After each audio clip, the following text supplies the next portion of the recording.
The Ukrainian army says it's repelled Russian forces from a strategically important suburb of the capital, Kiev. The Defence Ministry says the outcome of the battle in the suburb of Kharkiv has prevented Russia from surrounding the capital from the northwest. Ukrainian President Volodymyr Zelenski says he's willing to discuss a commitment from Ukraine not to seek NATO membership in exchange for a ceasefire, withdrawal of Russian troops and Ukrainian security guarantees. But he says it's essential to discuss terms one-on-one with Russian President Vladimir Putin. And the Ukrainian people will have to agree the terms in a referendum. In the meantime, Russia's war of aggression against Ukraine continues. In the occupied Ukrainian city of Jersón, residents gather in defiance of the Russian invaders. The response, stun grenades and gunfire, causing the crowd to scatter. Ukraine's President Volodymyr Zelensky condemned the incident in a speech to the nation. These slaves sent by Russia have never seen so many free people in the squares and streets. They have never seen thousands of people who are not afraid of them, of slaves with weapons in their hands. Slaves perceive freedom as savagery, as danger. They are scared. Russia's military is not only attacking civilians in areas it occupies, it's also attacking civilian targets in areas it's not. Monday's bombing of a shopping mall in Kiev and the relentless bombardment of the besieged city of Mariúpol have caused outrage in Ukraine and abroad. But it has not weakened Ukrainian resolve. The president closed his speech with an appeal. To save our people, fight. Fight and help. Drive these slaves out. Drive the occupiers out, so that Ukraine lives, so that all of us live with it, free and peaceful. Speaking later to the press, Zelensky said that any peace deal with Russia had to be sanctioned by the people. I have not met with the Russian negotiators, but explained to our negotiators at the talks that when one is talking about changes, and these changes are of historic importance, there is no other way around it. We will have to hold a referendum.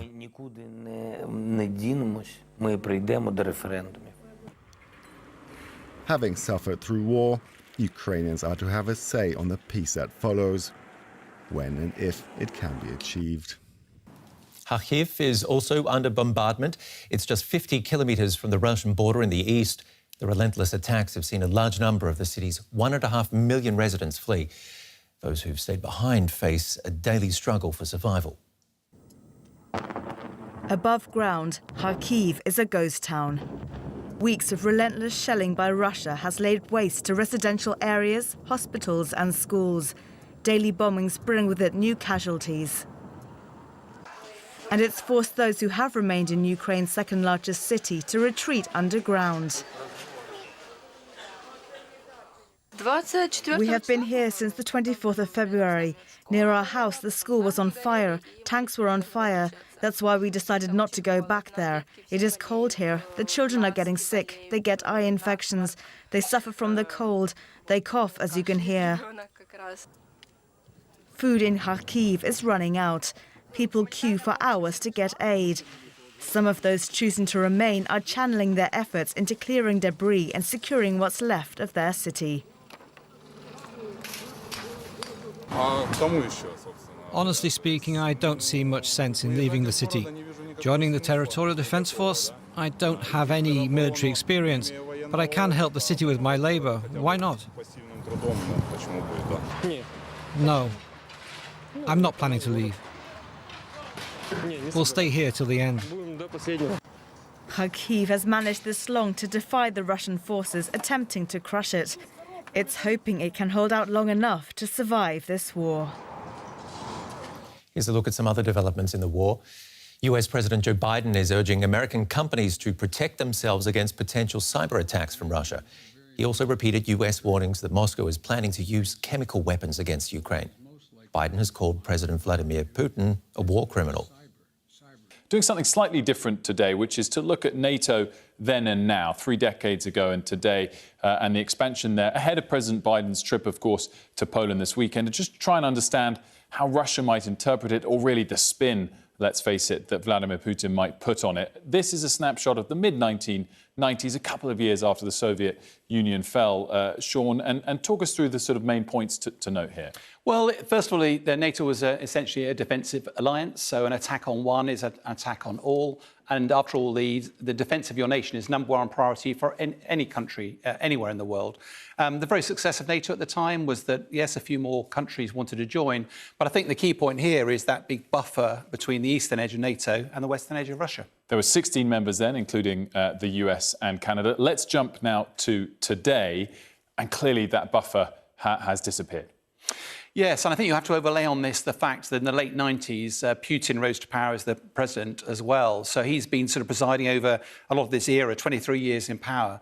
At the end of the sort of Soviet era of the Russian Federation, as it were, the number of new states emerged. They'd been used to a really difficult, stagnant economy. And these new states were looking for growth, prosperity and freedoms. Some of them looked east and formed alliances with Russia. Some of them looked west and looked to the Warsaw Pact, the Baltic states, and looked to the European Union and NATO for that security, prosperity and freedom. And always important to reiterate, of course, it's a defensive organisation, and those countries that joined in the intermittent period sought to join as opposed to outright expansion from the original members. Sean, give us some specifics. For example, maybe what British NATO troops might be doing in some of these countries, which countries in and around this current war. Yeah, so NATO being defensive, it doesn't mean you have to wait until somebody's attacked before you do anything. So the Putin invading Ukraine has heightened the threat to the eastern flank of NATO. So we've seen NATO bolstering the eastern flank with land forces, maritime forces to the south, and of course air forces. And the UK undoubtedly has got Typhoons operating up in the Baltic states, and they have a variety of different basing options they can choose, which include in country or maybe as far south as Cyprus. Interesting. And of course, one of the factors that we've been discussing is if Putin wants to stop this expansion, invading countries doesn't help that. And we've seen big shift in opinion polls in some of those countries like Finland and Sweden as to whether they want to join. Let's now dive in on Ukraine in particular and just snapshot where we stand at the moment. And the good thing, tiny positive of all of this, Sean, is that the red here hasn't expanded too much in the last week or so. No, and I think although the humanitarian crisis continues, I think Mariúpol still shows a bellwether of Ukrainian resistance. And given the difficulties that Putin's forces are evidently having trying to take Mariúpol, it's pretty evident from Putin's perspective that Kiev will be even more difficult and therefore potentially a bridge too far. I think the positive thing as well we're seeing, though, is not just the Ukrainian military, it's their civilian population as well. And they're not only defending, they're also fighting back. There's reports now, certainly up towards Kiev, of some areas being retaken by the Ukrainian forces. So it's evident that their spirit has not been dampened, but has been bolstered by the events over the last few days. A Russian court has found opposition figure Alexei Navalny guilty on charges of large-scale fraud. He could face 13 more years in prison on top of the 2.5-year sentence he is already serving. Russian prosecutors are now seeking to move Navalny to a maximum security penal colony. He was arrested last year after surviving a poison attack, which he blames on the Kremlin. Navalny is a vocal critic of Russia's president. He's denied the charges against him and says the case is politically motivated. For more on this story, we can speak now to Sergei Guriev. He is a professor of economics at the Center for Economic Policy Research. He is also one of the first sponsors of Navalny's anti-corruption fund and his longtime friend. Mr. Guriev, thanks for joining us here on DW. I want to start with getting your reaction to the verdict today. Did it come as a surprise to you? No, it is not a surprise. When Alexei Navalny was returning to Russia, it was very clear that the chances that he would be immediately imprisoned and kept in prison as long as Mr. Putin sits in Kremlin were very high. And I think nobody was surprised that this court took place now during the war, when the world is looking the other way. And nobody is surprised by the verdict. But one of the things which is also very clear is as long as Mr. Putin is gone, Mr. Navalny will be freed as well. You said the world is looking the other way, and now Russian prosecutors want to move Navalny to a maximum security penal colony. How worried are you about what will happen to Alexei Navalny? I'm very worried, and I should say that so far, Vladimir Putin apparently told the prison administration that Alexei Navalny should be treated like other prisoners, which is quite brutal. Russian prison system is not nice to its clients, to put it this way. Yet Alexei Navalny has been able to communicate with the outside world, has actually been effective in his politics despite substantial isolation from the world. And so maximum security prison will be completely different, and I'm really, really worried. But I know Alexei for many years, and I know he's a brave and courageous man, and I think he will stand up to this challenge. This is all, as you said, happening against the backdrop of Russia's war against Ukraine. And you've been very vocal in condemning this war, and you started the initiative True Russia to help Ukrainian refugees. Why was that important to you? This is very important because I think we need to say that this is not our war, that Mr. Putin is trying to say it's a war in the name of the Russians, but we are real Russians, true Russians. We are normal people. We don't want to hurt other people. We want to help Ukrainian refugees. And indeed, together with Mikhail Baryshnikov and Boris Akunin, we launched this initiative more than a week ago when we started to collect funds for Ukrainian refugees among Russian diaspora. This is our duty, to help the people who are suffering because of Vladimir Putin, whom we didn't vote for, whom we've never supported, who is an enemy of Russia.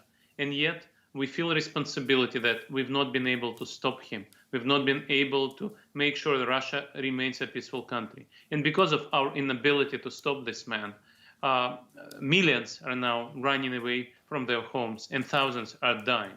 And so what we are trying to do is at least to do something to stop being helpless, to support those people who are suffering because of Russia's dictatorial regime. If we look at efforts to stop President Putin, you have welcomed the sanctions that the West has implemented against Russia. Do you worry that these sanctions could backfire, that normal Russians, as you said, could then just blame the West for their deteriorating economic situation? Well, the West has always been worried about this, and correctly so. The problem is that the attempts to deter Mr. Putin, to warn him that the war shouldn't start. So these efforts have failed. And by now, as far as I understand, the objective of the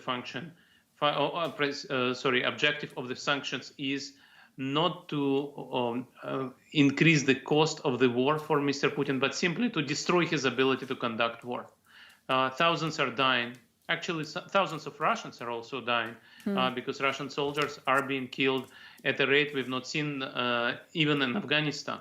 And thousands of Ukrainians are dying and millions are running away. And so in order to stop the war, the West is introducing sanctions. And actually this week, President Biden is traveling to Europe trying to convince Europeans to stop paying Mr. Putin for oil and gas exports. If that happens, Mr. Putin will be in a very tight spot, lacking resources to continue the war. Mr. Guriev, one last question. I mean, what measure would it take, do you think, to bring this war to an end, to stop President Putin? I think the oil embargo Mr. Biden and many European leaders are discussing now will shut the door, shut the exit from this economic situation for Mr. Putin. Currently, he may still hope that he will be able to reorient his oil exports towards other countries and restore influx of oil dollars. Once the West introduces a unified embargo and starts talking to China about China joining the embargo, that may result in him losing the revenues and therefore stopping the war.